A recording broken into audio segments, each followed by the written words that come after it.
پہلے بھی جب میں چیف منسٹر بنا تو یہاں میاں اسلم اقبال صاحب میرے وزیر تھے ٹورزم کے، تو انہوں نے اس علاقے میں بہت کام کرائے تھے.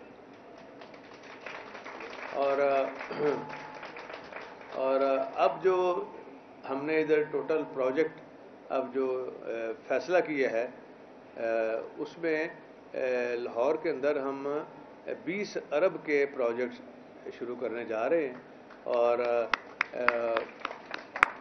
اس میں سبھی محکمے کو میں نے کہہ دیا کہ ہمیں 1 سال کے اندر اندر ان کو پایا تکمیل تک پہنچنا چاہیے، اور انشاءاللہ پہنچیں گے.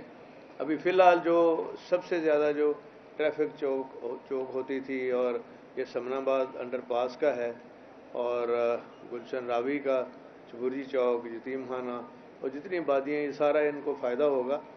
اور پھر ایک یہاں اسٹیڈیم جو ہے وہ ڈیزائن کیا گیا ہے کرکٹ کا، وہ ماشاءاللہ بہت ہی زبردست منصوبہ ہے، تقریباً 70 کروڑ کا منصوبہ ہے.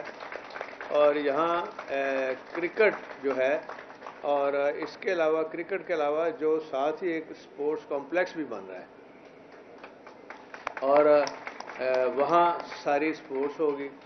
اور اسی طرح خاص طور پہ کمیونٹی سینٹر جہاں اس کی کمی تھی، جس میں کہ لوگوں کے بہت زیادہ مسائل ہوتے تھے، شادی غمی کے بھی مسائل، تو اس لیے انشاءاللہ وہ بھی آپ کے پورے ہوں گے. اور اسی طرح میں یہاں یہ بھی بتانا چاہ رہا ہوں کہ یہاں پہ یہ بہت ہی ایک عجیب صورتحال ہے کہ ایک ایسا پروجیکٹ جو ہے، یہاں ماسٹر پلان کا ذکر اکثر میڈیا میں آتا ہے. ماسٹر پلان میں خاص طور پہ یہ کہا گیا ہے، ماسٹر پلان میں یہ بات کہی گئی ہے کہ پتہ نہیں جی کیا ہو گیا. یہ ماسٹر پلان جو ہے، یہ 2 سال پہلے پی ٹی آئی کی حکومت میں شروع ہوا، اور اس پلان کے تحت بہت بڑا کام ہوا. یہاں جو کنسلٹنٹ ہائر کیے گئے، بیسٹ اوپن اس کی ٹینڈرنگ ہوئی، اور وہ ون کیا.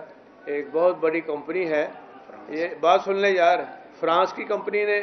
اور اس کے بعد یار آرام سے ہو گئی یہ بات، اب میری بھی بات سنو نا، کام کرانے دے گے نہیں اگوں.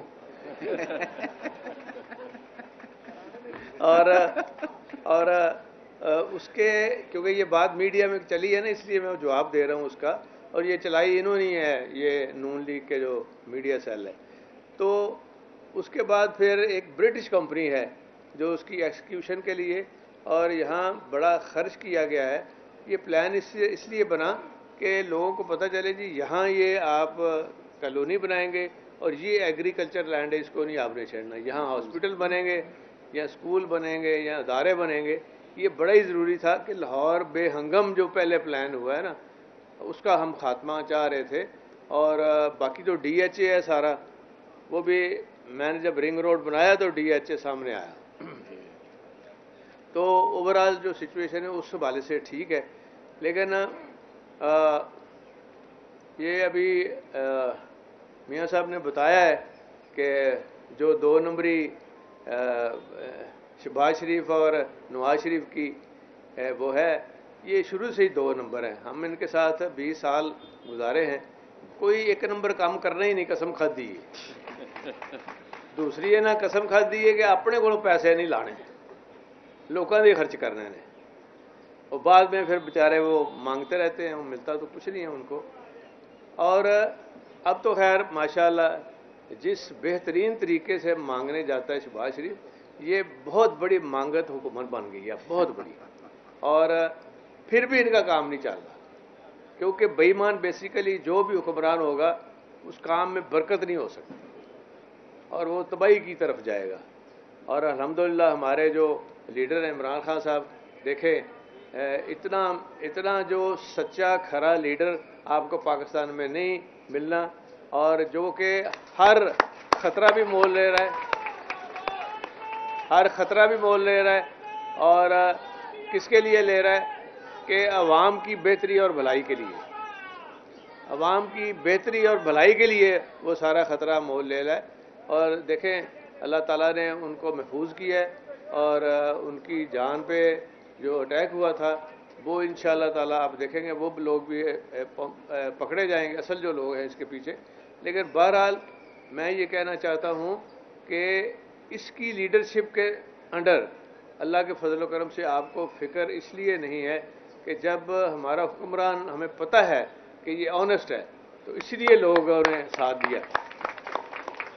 ہمارے جو لیڈر تھے قائد اعظم محمد علی جناح صاحب، لوگوں کو پتہ تھا کہ یہ سچے ہیں، حالانکہ بولتے وہ انگلش میں تھے سارا کچھ، لیکن وہ سمجھتے ہیں کہ ہمیں نہیں پتہ یہ ہمارا لیڈر بول رہا ہے، جو بھی بول رہا ہے ہمیں نہیں سمجھ، لیکن ہے